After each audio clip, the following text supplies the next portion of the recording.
توندوتیژی و دەستدرێژی بەرامبەر بە ژنان و منداڵان بێگومان یەکێکە لە جۆرەکانی کۆمەڵکوژی.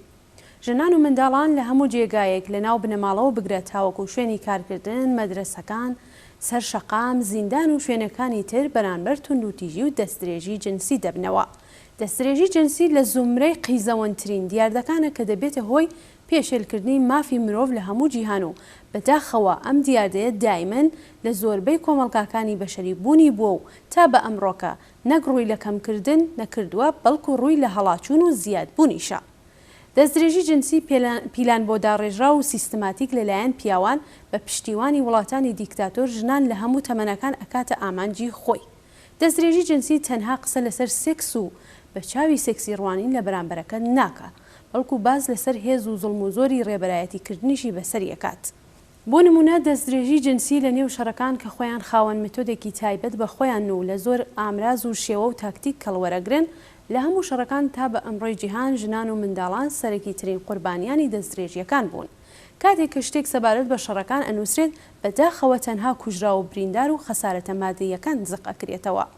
بێ ئەوەی کە ئاماژە بەو هەزاران ژن و منداڵە بکرێت کە قیزەوەندترین ڕەفتارەکانیان بەرامبەر کراوە و تا کۆتایی تەمەنیان بیرکردنەوەی لێ وەکو موتەکەیەک بەسەر سەریانەوە ئەبێت و وەڕۆح و ڕەوانیان تێکدات. خەسارەکان و ئاسەوارەکانی دەستدرێژیە جنسیەکان ئەتوانێت زۆر جەرگ بڕبن، بەڵام لەلایەکەوە ڕاگەیاندنە جەهانیەکان لەبەر بەرژەوەندی خۆیان ئەم بابەتە کپ و بێدەنگەکەن و وەلایە لەلایەکی تریشەوە زۆرێک لە قوربانیەکان خۆیان لە ترس و دڵەڕاوکەی ئەوەی کە لەلایەن بنەماڵەکانەوە تووشی گرفت نەبن و یا لەبەر پاراستنی کەرامەت و ئابڕووی خۆیان سەری لێدەنەوە باسی ناکەن.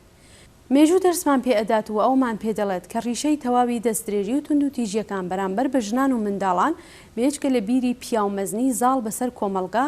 زۆرێک لە کولتورە دواکەوت و ئیرتجاعیەکانی ناو کۆمەلگای ئەمڕۆی بەشەریە لە خۆ دەگرێت کە هەمووی ئەمانە لە کۆمەلگای چینایەتی و سیستمی سەرمایەداری سەرچاوە دەگرێت. جێگای خۆیەتی ئاماژە بکەین بە ئەوەی کە لە وڵاتانی مەسەبی وەکو ئێران و ئەفغانستان جیاواز لە شتانی باسمان کرد، مەسەب، قانونە ڕسمی و غیرە ڕسمیەکان، ڕێبەران و ئۆرگانە مەسیحیەکان نەتەنها لە دەستدرێژی و توندوتیژی جنسی بەرامبەر بە ژنان و منداڵان بەڵکو لە بێمافکردن و سەرکوتی ژنان دەور و نەخشێکی بەرچاویان هەیە. توندوتیژی و دەستدرێژی بەرامبەر بە ژنان و منداڵان پەڵەیەکی شەرمینە بە نێو چاوانی کۆمەلگای بەشەری ئەمڕۆکەوە. بۆ لێکدانەوە و شیکردنەوەی زیاتریان بابەتە و توێژێکمان ساز کردووە لەگەڵ هاوڕێشیوە گەنجی ڕۆژنامەوان و هەڵسوڕاوی مافی ژنان کە سەرنجتان بۆ بینینیان بەرنامەیە ڕادەکێش.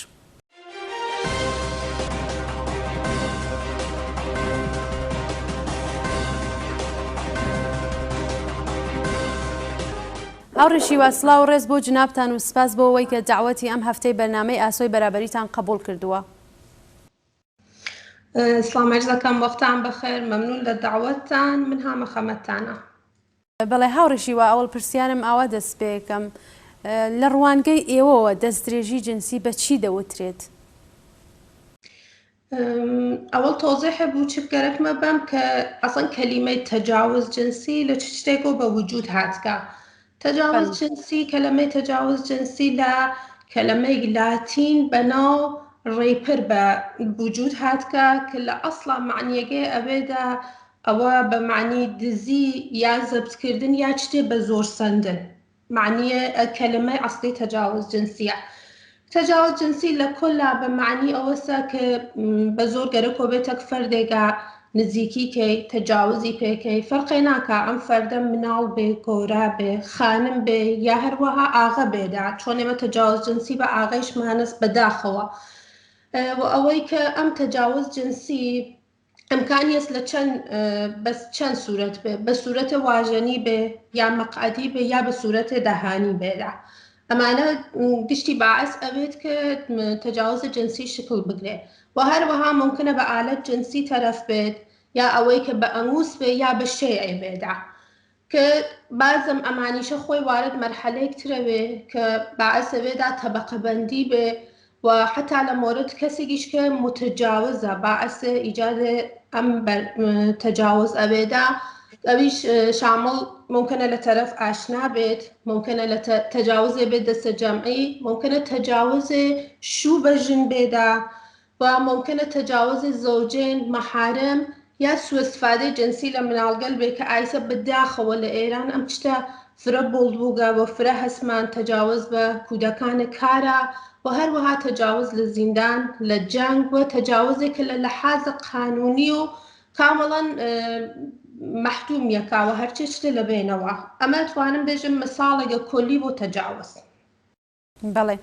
هاوڕێشیوە ئەم کارە ساتە لێرەمە بەسم لە تونند و تیژی جنسیە سەرەتای دروستبوونی و بڵاوبوونەوەی بۆ کەی دەگەڕێتەوە؟ بحث تەجاوز جنسی یا تاریخ پەیدایشی تۆسعەی بە فرە زەمانگەل گوزەشتە ئەگەڕێتەوە یانە تا ئەم بێژم شەواهدی فرە وجودی هەست کە لە دۆرانە قڕونە وەستاییەوە کە تقریباً بێژم یانێ لە ڕۆژێکەوە کە تاریخ هاتکە هەرچێ چیە سەبت کردگا من جملە مەسائلە جنسی سەبت کردگە ئێمە فرە بوومانە تەجاوز جنسی توولانیە شاید خستە بن بینەندەکان وەلە پێم خۆشە تۆزێحی بم کە بزانن ماجرا چه بووگەوە لە چ وەختێکەوە پێشهاتکەوە فکر نەکەین تەجاوز جنسی فقط بە کشوەر ئێمە یا کشوەرگەلی جەهان سێوەم یا ئەوەی کە تازە بە وجود هاتکە نییە ڕەبتی نییە من تۆزێحی کامل هەست لەسەری کە بە سوورەتێ گزارشیشە عەرزێکەمە خەمەت جنابدان و هەروە بینەندەکان ئەژێ کە قوربانیانە ناجنسی یا شەواهد بسیار وجودی هەست کە لە قڕون وستایی تا تقریبا هەرام ئەواخرە کە ئێمە خەریکی ژیانەکەین حاکی لە مەسە کە دەستکاگەل عەداڵەتە کەیفەری بە فرێک لە کشوەرەکان بە سوورەت گستەردە بۆ قوربانیان تەجاوز جنسی فرە ناعادڵانەست من جملە مەملەکەت ئێمە کە هیچ بەهایک نان بۆ کەسێک کە مۆردە تەجاوز قەراری گرگا و ئەگەریش ئەو کەسە ژن بێ کە بیشترین تەجاوزگەل ئێمە ژنمانەس هەمیشە نوک پێکان بەتەرەفە کە حتما خۆت کارێک بۆ کردگە تەرەف و تەحریک کردگە بە سوورەت عامیانە بێژینە تەرکیبە لە کلیشەیگەل جنسی و قوانین ڕایەجە کە هەردوو تەجاوز جنسی بە عنوان دادڕەسیە کەیفی کە لەوە قوربانی و ڕەفتار بەجێ ئەمەڵە متهم محاکمە بێت من جملە ئەتوانم مثالێ بم کە دقیق بابەتە ئەمە فیلمێک لە خۆد ئێرانە دروست بووگە بەناو فیلمە سینمایی مەستانە قەتعاً فرە کەس دیگیانە کە لێنە خانمێک هۆنەرپیشەست بە وەسیلەیە مۆرەبیە موسیقی خۆشکەگەی مۆرد تەجاوز قەرارە دێ وەختی شکایەتەکادا فرە ڕاحەتە خانمیشە خۆی محکومە بێداوە شەلاقی لیان متەجاوز هەربار تەهدیدیەکە عەزیەتیەکە کە ئاخرین لەحسەی فیلمەکە ئەمەسە ئەم بە زوان هەڵەسەی دەرەچێ بۆ شارێکتر کە بەشکەم بەدەست ئەمۆ نەجاتی بێ ئەڕە لێنە چەخۆیگی لێ ئادا و بازم تەهدیدیەکە خاصە لۆ لەحسە خۆشکی ئەگەی دەداوی ئەسپرێکس بیبارەکە لە ناو چاوی بە باعثە بێم ئاغا نەبێنە بێ دەدەرەوە تەسادفکە ئەمە نمونەی وازحیە کە خودە جمهوری ئیسلامی مجەوزی داگە و وجودی هەست لە یوتوبا کەسێن فیلمە تواشاکە فیلمە لە قاڵب فیلمە وەلە واقعیەتێکە تاو کە هەست لەنەوە جامعەی ئێمە ئەمە مەساڵێ لەوە کە واقعاً هیچ جێگەیەک وجودی نییە یانێ حکمێ عادڵانەیان بۆ لە نەزەرا نەگرگە هەر کشوەری بۆ خۆی حکمێکی لە نەزەراگرگە من باقیگەرس کەمە خەمەتان و ئەوەی کە لە ساڵ 1970 میزانە دەرکە تەجاوز جنسی و تاغیراتی فرێک ڕووی داگا و ئەوەیش بووە کە نەیانتوانستکە کۆنتڕۆلیکەن تا ئەمە کە جۆنبەشکە لە فەمەنیستی و بازخۆردگە لە عمومی بە وجود تێ بە عنوانە جرم تواشای ئەم مەسعەلەکەن و بتوانن قانونێک سەحیحی بۆ ئیجادکەن دوولانە مەرکەز بۆحران تەجاوز بە وجود تێ لە ساڵ 1972 کە ئەم مەراکزە بە مەنزورە تەرویجە حساسیەت و دەرکە سەحیحی لە تەجاوزە کە هەڵەگەڕێتەوە سەرۆک ئەتڵا ڕسانیک بکرگێدا بەرنامەگەلێکدا ئەنن کە ئەتڵا ڕسانیک بکرگێ و هەمچنین ئەسەراتێک کە بە ڕووی قوربانی دانێدا هەروەها کە گشتمانەزانین کەسێک کە مۆردە تەجاوزە جنسی یا هەر تەجاوزێتر حتا کەلامیش ئەتوانی ناوی بنی تەجاوز دروستە جنسی نیە وەلە تەجاوزە شرایطە ڕۆحی فرەخراوی بۆ پێشتێ ممکنە تا ساڵیانە نەتوانێت بە حاڵەتێ نۆرماڵ زندگی کادا بەس ئەم مەرکەزە هات لەبان ئەسەراتێکەوە کە لەبان قوربانیەکانەوە بەجێ ئێڵە تەجاوز جنسی بەرنامە ڕێزیگی کرد ئەجرای قانونی لە ساڵ 1960 بە میزانە 20% گزارشدەهی غەڵەت ئیشارە کردا کە ئەم ئامارە لە ساڵ 1970 تبدیل بوو بە 15%. وهروەها قازیک لە دادگای جەزای بینالمەلەلی ڕۆواندا لە ساڵ 1998 هاتووەتی لە دۆرانی فرەقەیم دۆرانی باستان حتا لە ناو کتێوگەل مقەدەسیشا ئیشارە کریاگە کە تەجاوز بووگە تەجاوز ئەسڵ ڕەبتی نییە بە دۆرانە مۆدرن یا دۆرانێکە مۆدرنیتە بە وجود هاتکە نۆگە لە زەمانگەل قەیمیشا وجودی بووگە مخصوصا للجنگل كمتعصفانة لجن بعنوان غنائم الجنگي استفادة كرجا كتبديل بقى بجناية الجنگي بخاطر أو بيامك محكمي دا كتجاوز الجنسي للجنة بتشاوى غنيمة واشاينا كينا أما لأو زمانا يعني لو دهي قبل قرن بيس لصال 1998 أم بياما لطرف كسي كقازيك بين المللي بقى چکه دڵگەرم کننده بووگە توانی که بالاخره حرکتی انجام بدرگه و هروها تجاوز لزمان جنگ مخصوصا دوره باستان قیم که وتم کاملا توضیح دریا گزارشگری فوق العاده فره هست لداویا بعد چتکلی که اتوانم به اشاره کم لدوران مغولگانا ئەمانە چتکەلێکن کە وجودی هەست یانێ تاریخ بە عومدە لەسەری نووسیگە لەسەری قسەی کردگە کە ئەم تەجاوزگەلە وجودی هەست شاید فرێک لە تەجاوزەکان نەوتیا لەناو تاریخاوە لە ئەمانە وتیگە ئەوەڵەن لە دۆرانە مۆغۆلەکان کە بانترینی بووگە بعد لە دۆرانێک کە جەنگی ئەستقلالە بەنگلادش بە وجودات کە 200,000 ژن تەوەسوتە نیرویە زەمینی پاکستان مورد تەجاوز قەراریان گردا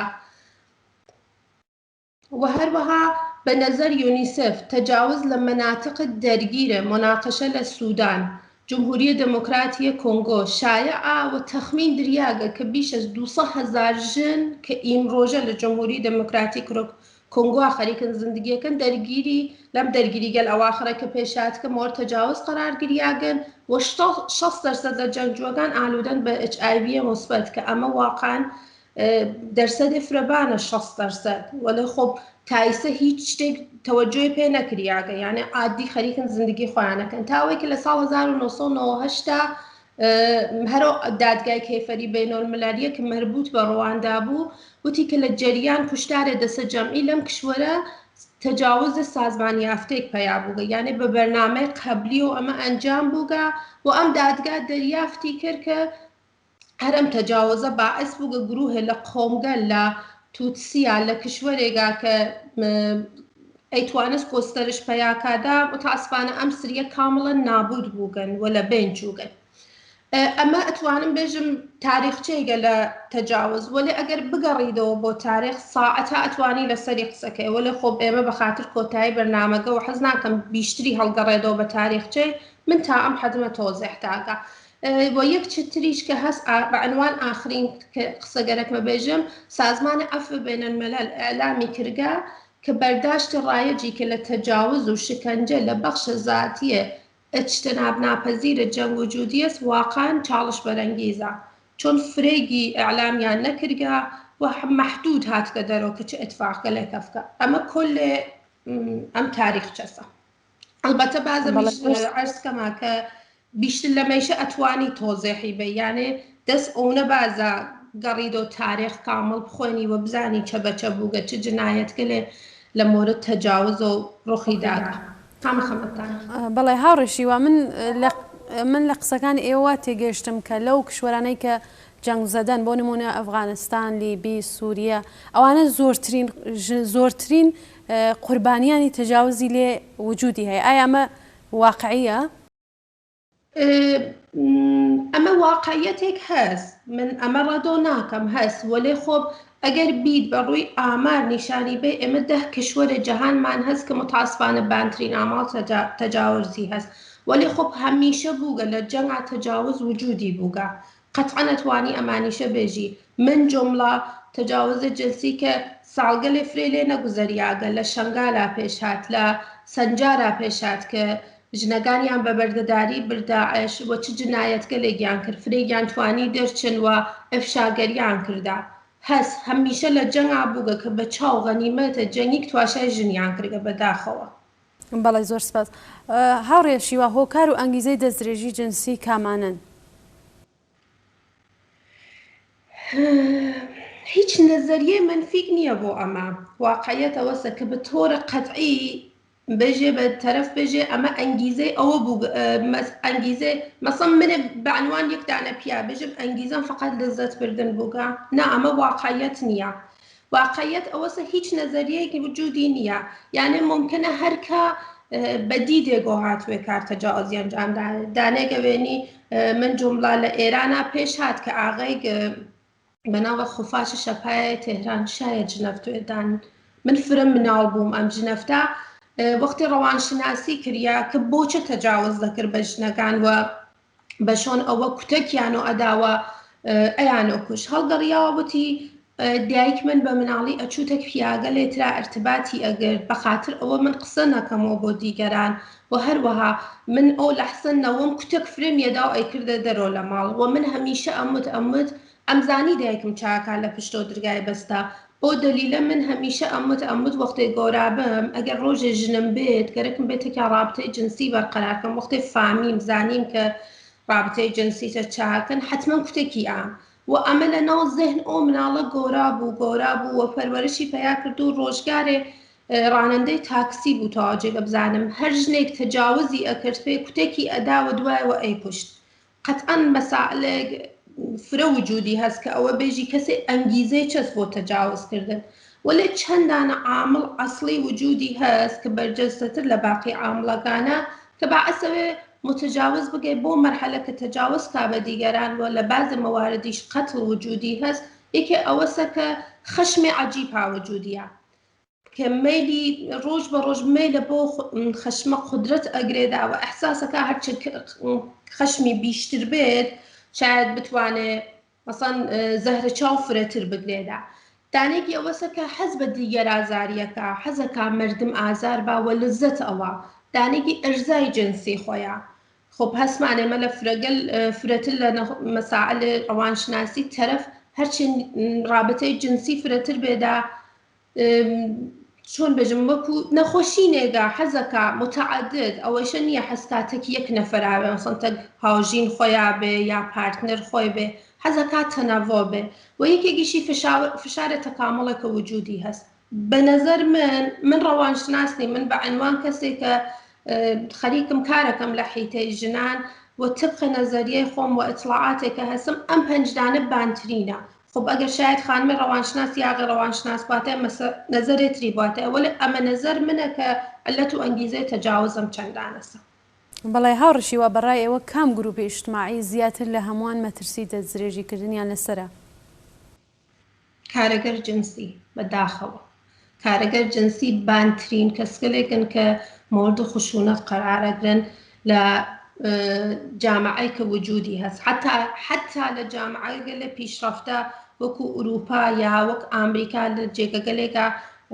تەنفرۆشی ئازادە و خود دۆڵەت حامیە وەلێ هەم بازم وجودی هەست کە ممکنە بە قەتڵ بگەن یا بابەت نەدانن پوڵێک یا هەر شتێ مشکڵێکیان بۆ پێش بێ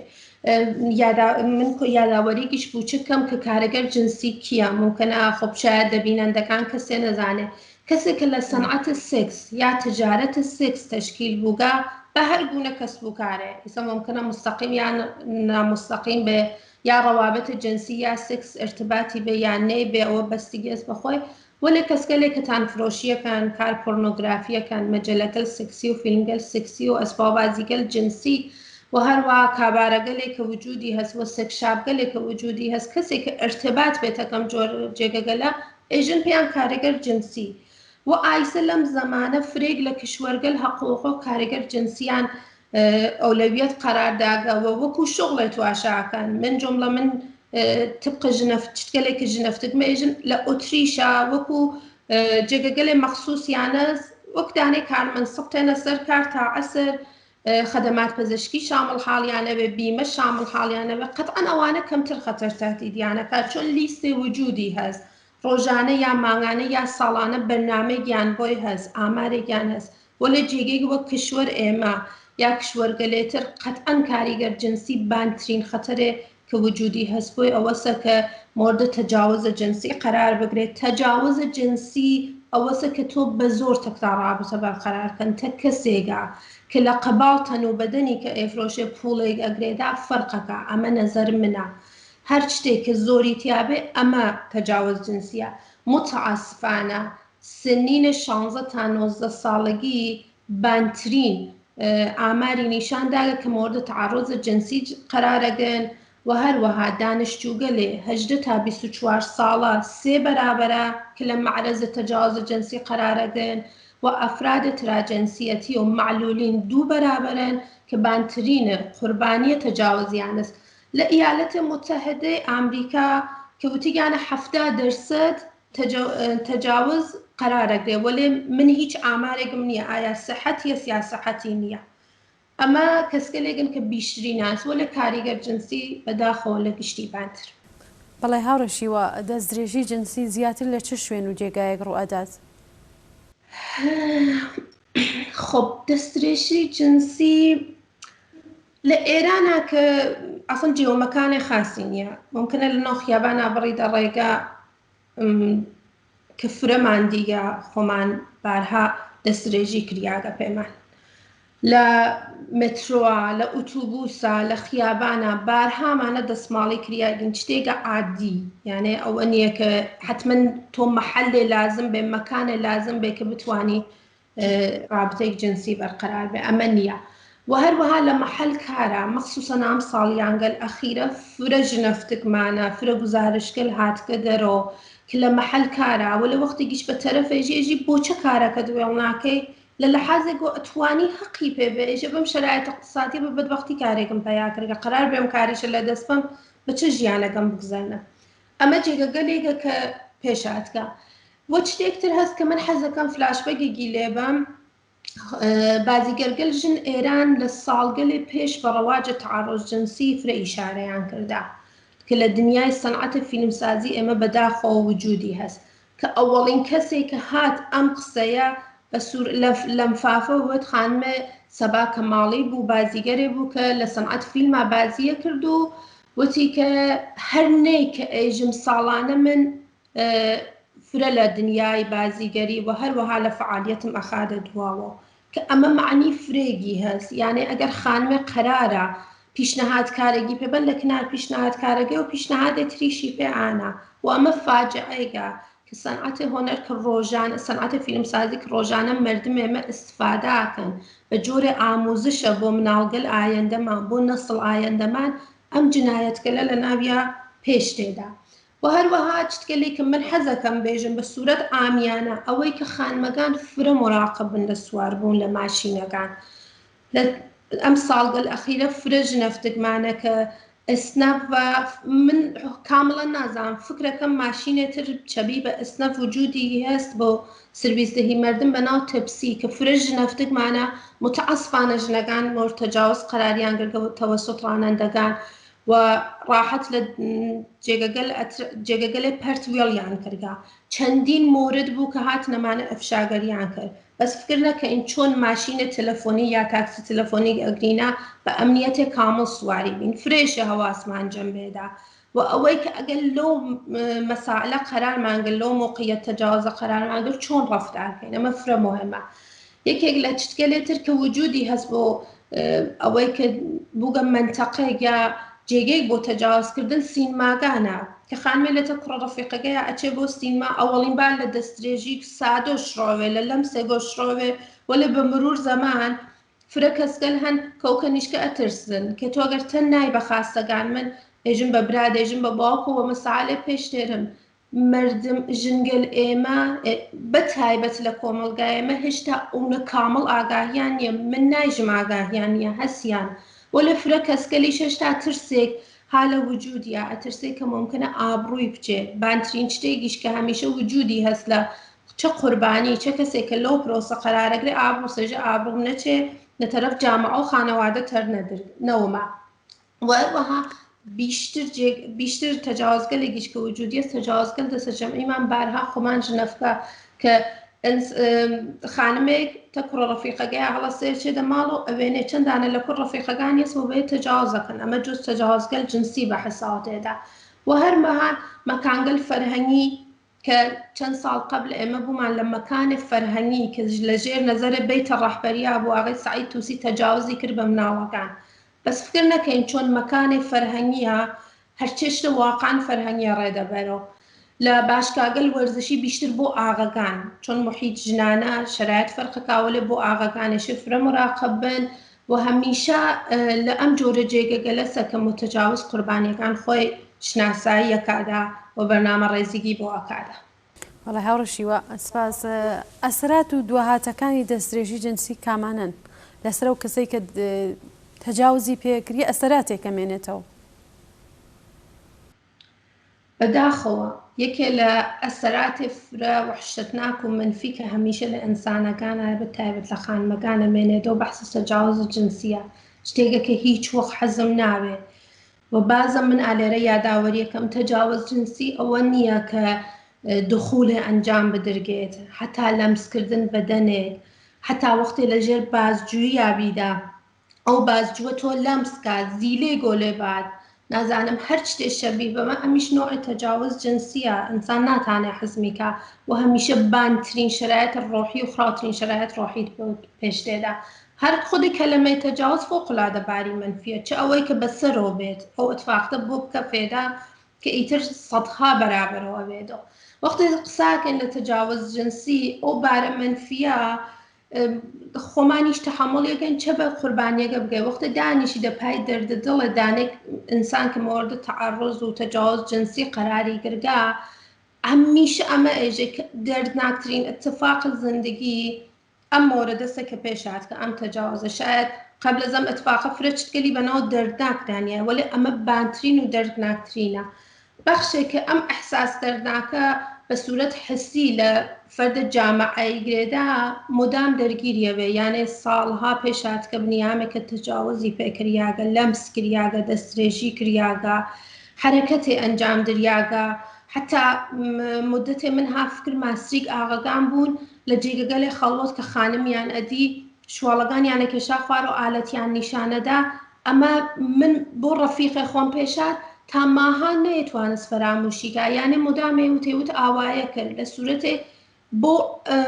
ئەمێقە کە کەسێ دخول ئەنجامەوێ بە مۆرد تەجاوز قرارەگەر نەبوو وەلێ بازم لە زێهنیامەوە ساڵیانە ساڵە گوزەریا وەلێ گاهن پێشتێ قسەیەکە ئژێ ئەرێەوە مۆردیشە بۆ من پێشا چنێ وەحشەتناک و چاوگەلێ وەسەیتر ناتانێ قسەکە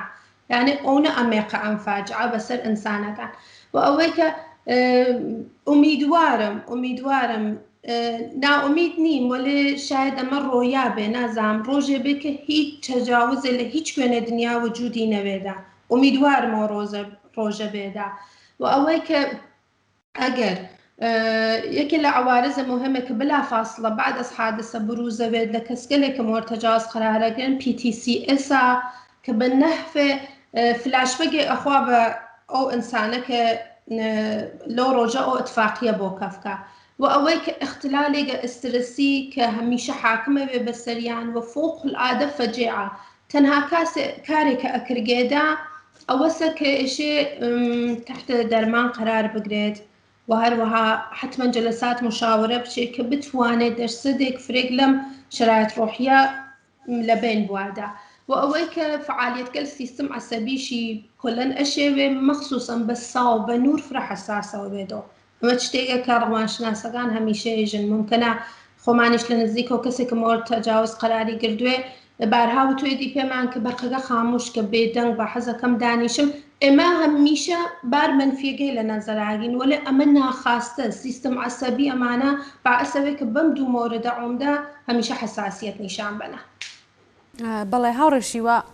ئەو کەسەی کە دەستدرێژی جنسیەکە دەسەر کەسێ ڕوبەڕووی سزا ئەبێتەوە ئایا ئەم حکومە بۆ هەموویان وەکو یەکە بۆ هەموو ئەو کەسانی کە تەجاوز و دەستدرێژیەکان ئەگەر نەبووشی 100% قانون هەر کشوەرەکان وڵم بە یەکۆ فەرقەکە بە عەقیدەی من نەهاتکم بێژم هاتکم ئیسلام محکوومکەم نا وەلە هەمیشە لە کشوەرگەل ئیسلامی بە جۆرە حمایەتیشی لێکەنا من وەختی دانیشتمەم چەند ڕۆژە خەریکم ئەم خوێندا کە ئەسڵ کشوەرێ وەک عەرەبستان کە ئەدعای تێد بانترینەوە لە لەحاز ئیسلام ئەسڵ وەختی خوێندم بە متجاوز چه حکمێک ئادا باوەڕم ناکرد کە چەنە ڕاحەت لێ گوزەرێدا من چەندانە لە کشوەرەکانم لە نەزەر ئاگرگە کە لێرە بە سوورەت کۆتا ئەیژمە.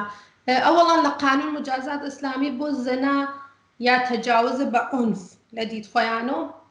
کە هەمڕاه بێ لە تەک ئجبار و ئیکرار کارە و تەجاوز جنسی ئەسا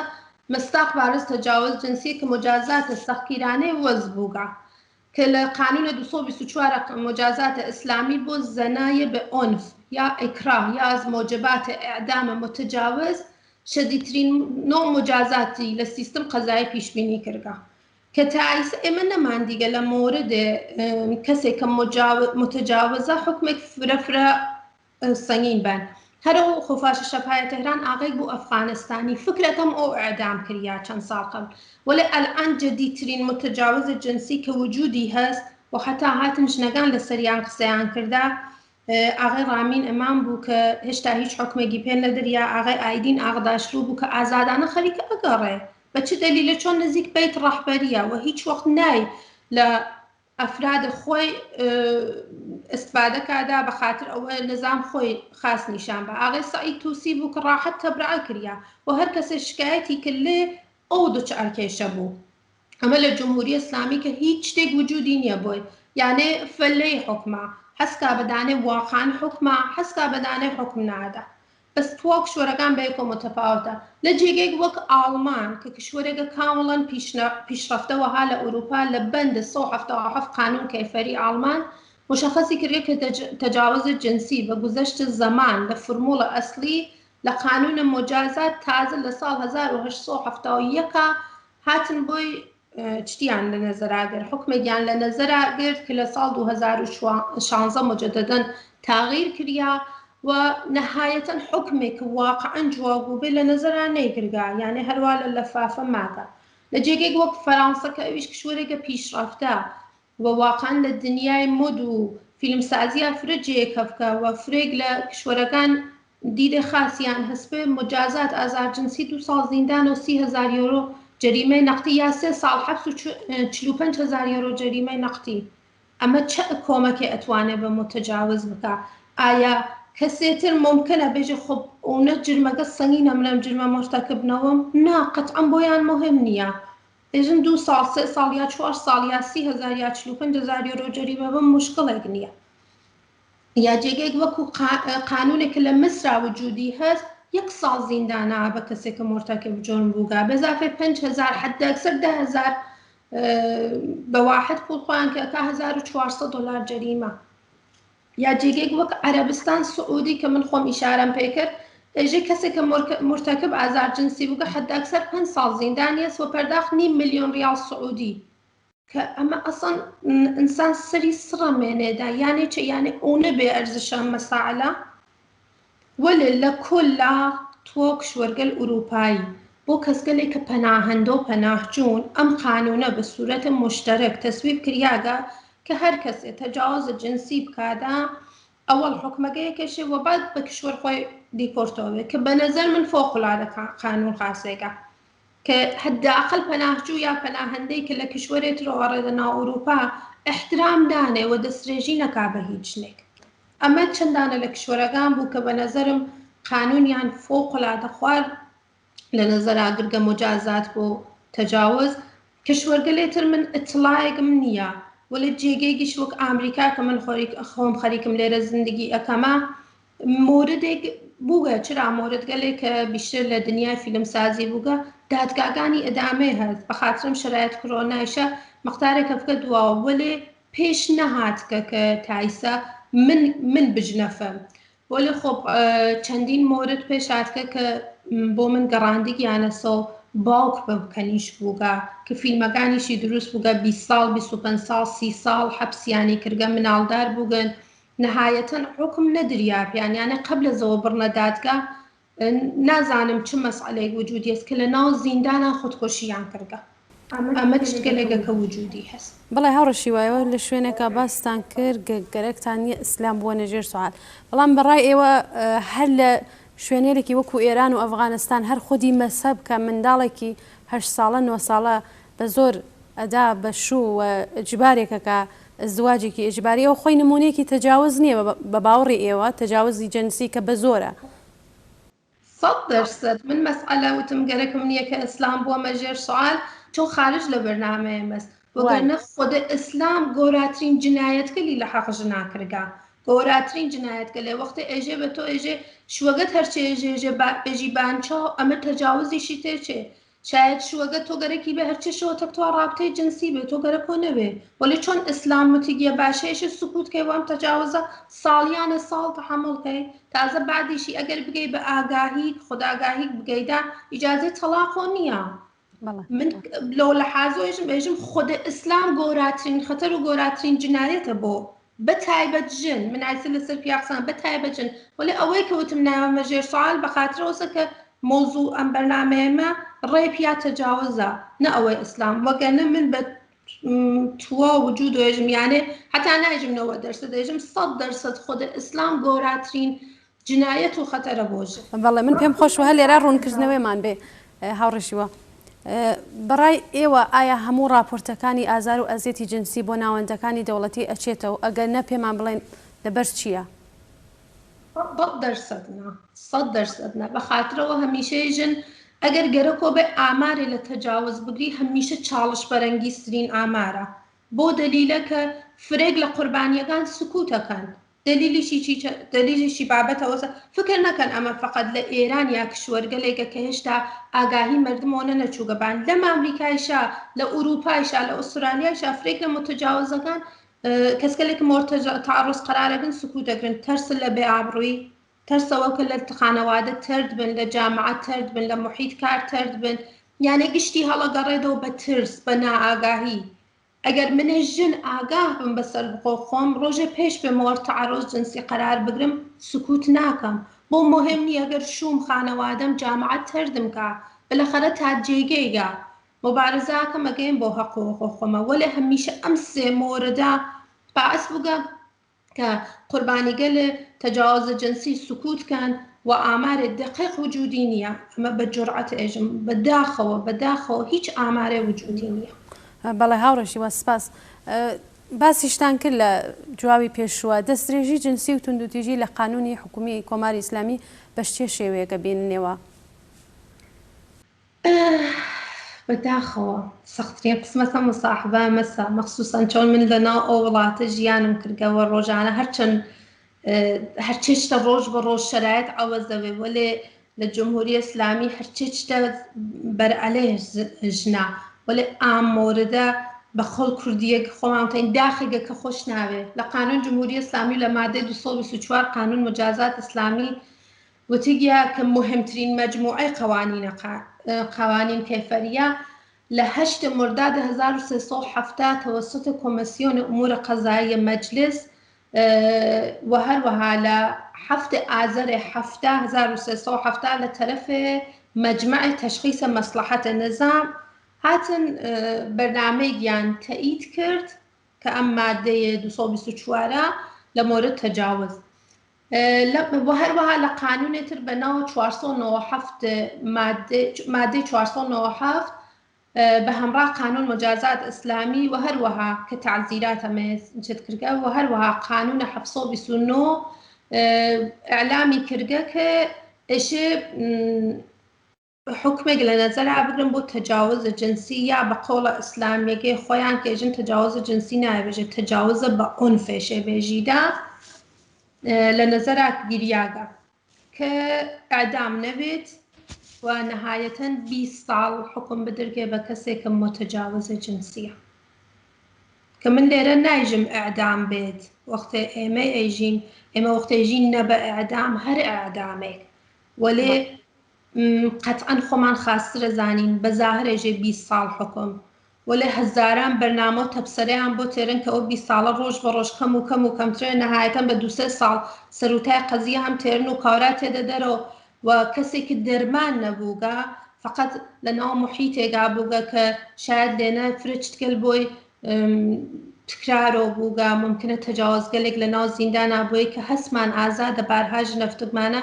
ئینسانێتر ناسالم تێدە دەرەوە وارد جامعاوێ قەتعاً دووبارەوە کارە تکرارەوەکە ئیتر شاید لە قاڵب تەجاوز جنسینەوەی بە جۆرێکتر وەلێ نە موافق ئەعدامەکەم نە موافق 20 ساڵ زیندانەکەم ئەشێ حکمێ لە نەزەرا بگرگێەوە لە کنار ئەمانیشۆ سری کارگەل دەرمانی و ڕەوانشناسی لەسەر ئینسانگەلە ئەنجام بدەرگێ کە وەختی ئازادەون یا تێنۆ ناو جامعە و ئینسان سابقەنەوەن دووبارە تەهدیدێنەوەن بۆ ژنگەل جامعە. ئەمە قانونێکە کە خودە جمهوری ئیسلامی لە نەزەریاگرگەوە فکرەکەم ئەسڵەن گەرەکی نۆگە لە نەزەرا بیگرێەوە لێ وتیگە بە ئەگەر ڕۆژێ سازمانگەل حقوق بەشەر لە ئێمە دەرخاستیان کرد کە چه حکمێک دانەست بۆ متجاوزێ بێژین ئێمە شتێک ئاوامانە هەست وەگەرنە هیچ وەخت دەغدەغەی نۆگەوە مهمیش نییە بۆی خۆی بەستەری فراهەم کردگە بۆ ڕۆژانە تەجاوز بەداخەوە. بەڵێ هاوڕێشی بە مەرجگرتنی ئەوەی کە دەستدرێژی جنسی تەواو بەشەکانی کۆمەلگاگرێتەوە ڕێگاکانی بەرگری و دەرمانی ئەم دیاردە بەڕای ئێوە کامانن؟ خب ڕێگەگەل دەرمانی فرێ هەست ئەوەی کە کەسێ لە لەحسەیەکەوە ماجرایە بۆ پێش تێدا تا ئەوەی کە بتوانێ بگەیدە و زندگی عادی ئەوەڵەن ساڵیانێ فرێ لازمە وەلێ ڕێگەگەل فرێشی لازمە. عرضم کە لە خەمەتانە بدونە شەک تەجاوز خراوترین قسمت زندگی هەر ئینسانێکە کە بۆی پێش تێدا ئەوە لەوە شەکێکی نییە و هەروەها پێشامەدێک کە تێ بەسەر ئەم کەسە مشکڵاتە مختلف ڕەوانی بۆی پەیاوێ کە ئەو کەسێک کە ئەگەر گەرەکی بێت لەو شرایطە دەربێدا بعدە زەمە کە مورد تەجاوز قرارەگرێدا دوودانە مەسئلە فرە مهمە یەکێکی کە ئەوەسا حتمما مراجعەکە بە ڕەوانپزیشک و دوو مراجعەکە بە دوکتەر زەنان و زایمە چۆن ممکنە تەرەف ڕەوانپزیشکە میسە من دانەدانە عرضەکەمە خەمەتان ئەوەڵ بەحث زەنان و زایمان بێژم کە فرە کەسکە لە ژنێژن بۆ چێشێ مراجعەکە بۆ دلیلەکە ممکنە تەرەف ئالوودە بێت بە هەر نەخۆشینە HIV مثبەتی بێ یا هەپاتیت ممکنە لە وەختێکا کە ئەو ماجرا ڕوخیداگا ئەو خانمە حامڵە بێدا بەس ئەم دوودانە ئێشە حتمما مراجعەکە بە زەنان و زایمان و پەیگیری کادا و حتا ممکنە مەسائلێک تر بۆی پێشاتوێ چۆن بە خشونەتەوە تێکیان رابطە بەرقەرار کریاگە ممکنە مەسائلە داخڵی پارێکی یا فرە شتکە لێتر کە خانمەکان خاستەزانن بۆی پێش بێ و هەروەها ئەگەر بە ڕەوانپزیشک مراجعەکە بە چ دەلیلێ ئەوەڵەن ساڵیانە ساڵ دەرمان توولە کێشێ ئەوە نییە کە بێژن بە شەوێک و دوو ڕۆژ و سێ ڕۆژ و مانگێک و دوو مانگ حەلەبێ مەسئلەیەک فرە ئەمێقا کە زەڕە زەڕێ وجود ئینسانە لە بینی ئەوادا تحت تاثیر قەراریەکرێدا تحت شعاع قەراریە بەس ئێشێ خۆی ئامادەکە بۆ ساڵیانە ساڵ کە تەک ئەم مەسئلە مبارزەکەوە دەست و پەنجە نەرمکادا ئەوەڵەن کە ئێشێ تەک گروه دەرمانیە کە دەرمانێ مفید لە بانیەوە ئەنجام بە کەسێک کە قوربانیە جلسات ڕەوان دەرمانی و ممکنە دارو دەرمانیشی بۆ تەجویز بکردن ئێشە حتمما بە سوورەتێ مرتب و منەزەم بڕێ و وتیگیانە بین 8 تا 18 مانگ بە سوورەت نۆرمال خب شرایطە هەر ئینسانە بە یەکۆ فەرقەکەوە لێ تبقە قسێ بەرنامەگەلێک کە وجودی بووگەوە ئامارگەلێک کە وجودی بووگە لە گروه دەرمانگەلێک کە کاریان کردگە لەسەر مەسئلە نظرا گردگیانە پەریود زمانی 8 تا 18 مانگ وەلە کەموزیایشی بووگە ئەوەی کە خانەوادەکان گۆراترین حامین بعدە زەم مەسئلە تەردی نەکەن تۆهینی پێ مەکەن مێژن حتمما مقصر خۆت بووگی حتمما پوششت نامناسب بووگە تەرەف و تەحریک کرگە بۆچە هەمیشە فکرەکەین فقط پیاک تەحریکەوێت ئینسانە شتێک هازاتە ممکنە ئاغەیەک باڵاتەنەی لخت بێ ڕەت بێ خانمێ ناخواستە بێژە چنێ هێکڵی زەریفە بەس چتکەلێکیش لە وجود خانما هەست قەرار نییە هەمیشە ئێمە خۆمان بپۆشنین هەمیشە بە خاترۆ ئاغەکان نەکەفنەنەوە نازانم تحریک جنسینەوە ناوسریک مەسائل من خۆم بپۆشنم بۆ چێشێ وابێ بەس لەم زەمانە لەم ئەوەی کە گروه دەرمانی کار بە شڕۆ بە کارەکداوە لە مورد ئەم شرایطە لەسەر قوربانی کارەکە گەوراترین حامی و کەسێک کە ئەتوانێت شرایط فرە بۆ ئەو مهەیاکە بە بهترین شکل ممکن خانەوادەکانە خواهشەکەم خانەوادەکان تەردی مەکەن ئەگەر ژنێ متأهلە مورد تەجاوز قەراری گرگە هاوژینەکەی تەردی نەکات تۆهینی پێ نەکات نازانم خۆی بە جۆرێک دەستدرێژی نەکا لەسەری کوتێکی نادا ئابڕووی نەوادا تجاوز ناخۆیا بەخۆی و بە زۆر لە تەکتووە ڕابطەی جنسیان بەرقەرار کردگا بەس خانەوادەکان گۆراترین حامین لە توولە مدەتە ئەوەی کە شتێک بەحسە مەسائل ڕەوانشناسی ئەوەسە کە ئێژن کەسگەلێ خانمگەلێ چە مجرد چە متأهل ئەگەر مورد تعارض جنسی قەراریان گرگا بلا فاصلە ازدواج نەکەن فرە کەسگەل مانەس وەختێ مەسئلەیانە بۆ پێشتێ ئەگەر دەستڕەسیان نەوێ بەوەی کە کە خانەوادە مەترەحیکەن یا بڕن بە شۆن دەرمان خۆیانە ئەوڵین شتێک کە ئالە زێنیان ئەوەسە کە زوو ئەزدواجەکەن فکرەکەن کە بە ئەزدواجکردن ئەتوانن ئەم مەسئلە پاکۆکەنەوە ئەم مەسئلە حەلکەن نەپاکیکەنەوە وەلی لە سوورەتێکاتێن سوورەت مەسئلە پاکۆکەن حەلی ناکەن بعد هەمیشە کەسگەلێک کە ئەپرسن لێت ئەو ڕۆژە چه اتفاقێکە چۆن بوو ماجەرامان بۆ بگەڕنەوە فرە ڕاحەت جوابیان نانەوە بدونە ڕوو دەربایسی چون هەرچیان ماجرات تکرارۆکەی بۆ دیگەرانی کە فقط شنەوەندەن ناتانن کۆمەکێکەن بە تۆ شرایەت ڕۆحی تۆ خرا و خراوترەوێ فرە ڕاحەت بە نەوتن بێژن گەرەکم نییە بێژم قەز ناکەم قسەکەمە پەنهانکاری هیچ وەخت مەکەن لە تەب گروهێکا کە کار دەرمانیدان ئەنجامە و هەروەها خانەوادەی کە واقعاً حامیدانە پەنهانکاری نەکەن چۆنەوە پەنهانکاریگە لە بعدەن تاسیر منفی هەست لەبان خۆدۆ و هەروەها شتێک کە هەمیشە پێشاتکە لەم جۆرە ئینسانگەلە بەداخەوە بە شدت بەدبینەوەن بە جنس مخالف قەرار نییە پیاگێ دوان سیان یا ژنێ یا دووسژن یا سێژن خراوبێ تواژن و پیاگان جامعە خراوبن ناژم اعتماد کامڵکەنا وەلە ئەوەیشە بەدبینەوەنا ئەمە چتگەلێکە کە وجودی هەست وەلێ عومدەترینی کە عەرزم کرد ئەوەڵیشی مراجعە بە ڕەوان پزیشک و پزیشکی زەنان و زایمان بەڵێ هاوڕێشی وایەوە لێرە باسی ئەرکی خانەوادەتان کرد ئێرە ئەرکی کۆمەڵگا و هەڵسوڕانی سیاسی و مەدەنی بۆ خەبات لە دژی ئەم دیاردەقیزەونە چییە؟ بانترین شتێک بە نەزەر من یانێ شتێکە کە ڕاحەت هەر کەسێتوانێت لەسەری قسەکادا ئەتڵا ڕەسانی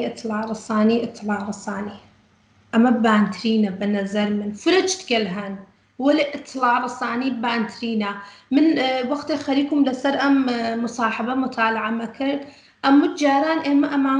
ئەمانوت خۆ بە مناڵ فێرمانە کرد بە کوڕ و کەنیشکە ئەمانوت وەختێ مناڵی غەریبەیەک هات دەستیدا لە جێگەگەل حساس بەدەنە و فۆرن بە باوک و بە دایک و بێژە وەلێ ئەم فکرەکەم حدود یەکمان ئەخیر اتفاقی کە کەف مناڵی 18 مانگەم تەوەسوت باوکی مۆرد تعرض قەراریگەر ئەمە ئیشە ئیسەر چە بێژین لە ناوەتڵا ڕەسانیەکانمان ئەوە یەک مۆرد بوو کە دایکی هات قسەی کرد کە باوکەگە بە مناڵی 18 مانگە تەجاوزی کردو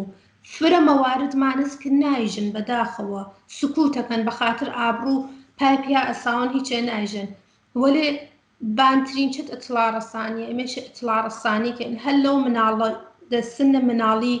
ئەتڵا ڕەسانی کە ئین بە ڕەوشکەلێ مختلف کە وجودی هەست من ڕەوانشناس نیم نازانم بۆ مناڵی 4 ساڵە چۆنێشێ بێم تەکیا قسەکەم لە مۆردە مەساعلە یا مناڵە 6 ساڵە ئەمە شتێکە کە ڕەوانشناسەکان فعالین مەدەنی فعالین سیاسی فرە ئەتوانن کۆمەکەن بە جامعەکەمان و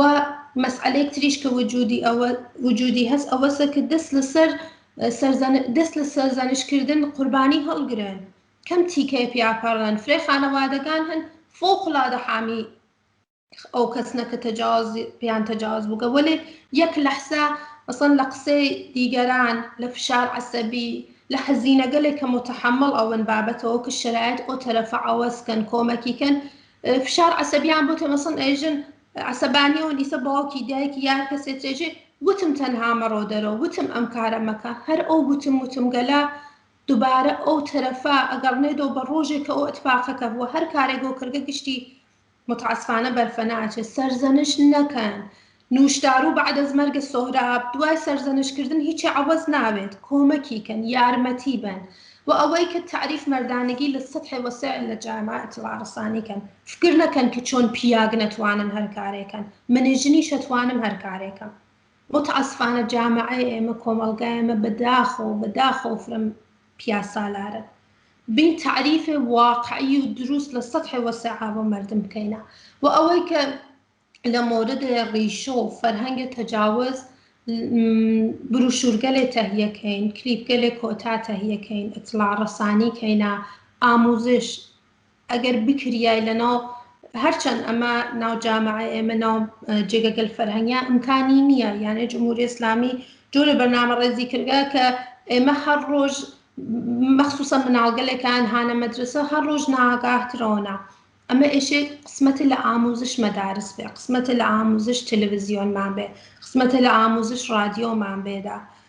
چۆن مەسئلەی تەجاوز بووگە هەمیشە و من نایژم هیچ وەختە لەبێن ناچێ فقط ئارزووەکەم کە ڕۆژ بە ڕۆژ ئامار تەجاوز ئێمە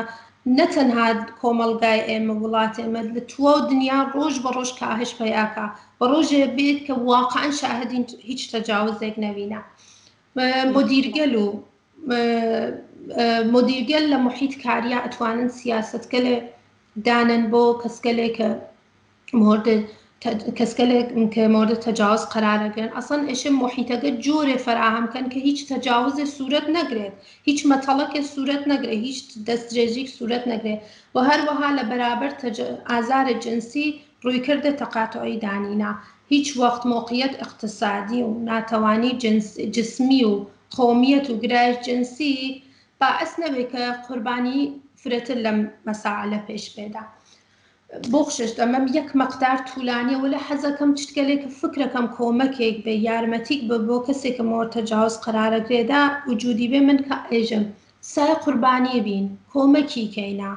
حتا ئەگەریش لە جێگەیگان ناتانین دەنگ ئەم کەسە بینا ناتانین دەرمانێ بین مەرحەمێ بین بۆ دەردیە نمەکیش نەپاشنین بۆ دەردیە ئەمە شتێکە کە وجودی است هیچ هەمیشە لە شرایەتێکا کە ئەتوانین لەبان توانمەندی ژنەکان و کارکەین نێژین تۆ ناتانی تۆ ناکرگی نە ئەوەی کە بۆ تەجاوز قراری کردگە نا کۆلەن ژن وەختی تۆ بتوانی شرایەتە مهەیاکەی بۆ ژن بتوانێت لە حەق و حقوق خۆی دفاعکە قەتعاً لە بەرابەر سریک لە تەجاوز جنسیەکانی شەتوانێ مقاومەتکە و ئیجازە نا نەفەن ژنێکە ها لەسەر کارەوە بەخاتر ئەوەکن پوڵی بوادە ناوماڵەکێ تەجاوزێکیش بۆی ڕۆخبادا مەجبورە سکوتکە لە دەروون و خۆی داغانەکادا نەترسین هەمیشە سایکەین لەبان توانمەندی ژنەکان و کارکەین یارمەتیان بین تەشویقیانکەینا حتا ئەگەر لە جێگەیگان نەیتوانست خۆمان دەست بینە ژێر باڵیا بەرزیکەینەوە بەڵێ هاوڕەشیوە کاتی بەرنامەکەمان بەرەو کۆتاییەچێ و هاوڕێیانی وتاقی فەرمان پێمان ئەڵێن کە بەرنامەکە بەرەو کۆتاییەچێ ئەگەر شتێکتان نەوتووە بە کورتی ئاماژەی پێ بکەن فەرموون یەک دوو مۆرد کۆتاز بەسەر چاو یەکێکی ئەوەسە کە دەدانە کشوە لە دنیا وجودی هەست کە بانترین ئامارە تەجاوزی هەست بەداخۆدانێ لەم کشوەرگەلە کشوەرێگە ئوروپای باقیێگەی بیشتری ها لەناو ئامریکای جنوبی و مەرکزی و ئافریقا کە من کۆتا ناوێم ئافریقای جنوبی مانەست بعد لەستووا سوزالین برمۆدا سوئێد ئەمانە کشوەرگەلێکن کە بانترینن من حتا تعجبم کرد کە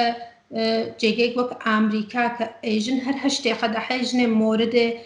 تەجاوز قرارەگرێت چۆن لەناوام ئامارەنەوە وەلێ ئەمە ئامارێ بوو کە سازمانێ بەهداشتە جەهانی لە ساڵ 2021 ئەراعێدادا وەوتگیات لە جێگەیەک وەک ئامریکا فقط 9% لە متەجاوزین مۆردە پێگردە قانونی قرارەگرن 3% یان یەک ڕۆژ لە زیندان ئامێنن و 97% ئازادۆن و جێگەی هەست کە من لێرە تەشەکۆرکەم لە کەسێکە جۆنبەشی میتووی داهاوردا چۆن جۆنبەشی میتوو فوق العادە لەسەر ژنگەل ئێران تەعسیری بوو شارەزایانی کردوانی کە بەرنامەیەک فرعالی بوو کە توانی ژنەکان بێن قسەکەن و ئەوەی کە نقطە ئەتفێ بوو بۆ ژن ئێرانی من ناژم ژن کورد کە فقط ئیشارەکەین بە ژن کورد من کل لە ژنگەل لە ئێرانە لە نەزەرە ئاگرم کە ئەمە توانی نقطە ئەتفێ بێ هیوادارم ڕۆژ بە ڕۆژ ئەم تابۆگەلە بشکێ و ژنەکان جنگلێکە مۆردە تەجاوز قراریان گرگە و هەروەها پیاگەلێکە مۆرد تەجاوز قراریان گرگە بێن قسەکەنا و دەست بەدەست یەک بێنا بتوانین قانونێ خاص مەسئلەیەک خاص بۆ ئەم مەسئلە لە نەزەرا بگیرگێەوە ئامار لە جامعە ڕۆژ بە ڕۆژ بێ دەخوارەوە بازم ئالێرێشە من بەعنوان نوکتەی ئاخرێژم فکر نەکەین تەجاوز جنسی فقط بۆ ژنە فرێک لە پیاگان مۆرد تەعارۆز قرارەگرن وەلێ بەداخۆ سکوتەکەنە زۆر سپاس هاوڕەشیوە بۆ بەشداریت شكرا ممنون لوقتك دادانیا بە من دەستان خۆش بێ سپاس. بینەرانی ئازیزی بەنامەی ئاسۆی بەرابەری وێ ڕێی دەستخۆشیکردن لە هاوڕێشیوە گەنجی ڕۆژنامەوان و هەڵسوراوی مافی ژنان بۆ بەشداریکردنی لە بەرنمەیەم هەفتەمان سپاس بۆ ئێوەش کە تا کۆتایی هاوڕێمان بوون تا بەرنمەیەکی تر ماڵەوە.